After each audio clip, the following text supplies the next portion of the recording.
আসসালামু আলাইকুম। আজকে একটি ঘটনা বলি, তাই শেষ পর্যন্ত খুব মনোযোগ সহকারে অবশ্যই শুনবা। যদি কোনো মানুষকে বলা হয় বাঘের বাচ্চা, আবার যদি অন্য কোনো মানুষকে বলা হয় যে গাধার বাচ্চা, তাহলে তাদের প্রতিক্রিয়া কেমন হবে তা তোমরা খুব ভালো মতোই জানো।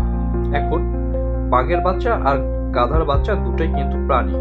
দ্য মেইন ক্যাচ ইজ, বাঘেরা সাধারণত অন্য প্রাণীকে মেরে খায়, তারা অন্য প্রাণীকে আঘাত করে, অপরের ক্ষতি করে। অপরদিকে গাধা মানুষের সাহায্য করে, সে মানুষের নিত্য প্রয়োজনীয় কাজে, বিভিন্ন কাজে সহায়তা করে থাকে, মানে এক কথায় যাকে বলা হয় হেল্পিং হ্যান্ড। কিন্তু তারপরেও এখানে বাঘকে সম্মান দেওয়া হয়, যদিও সে অন্যের ক্ষতি সাধন করে থাকে। আর অপরদিকে গাধা শুধুমাত্র নিজের কাজই করে থাকে, কারো কোনো ক্ষতি না করে। এখন এখানে একটা চিন্তার বিষয়, আপনি কি হতে চান, বাঘ নাকি সে গাধা?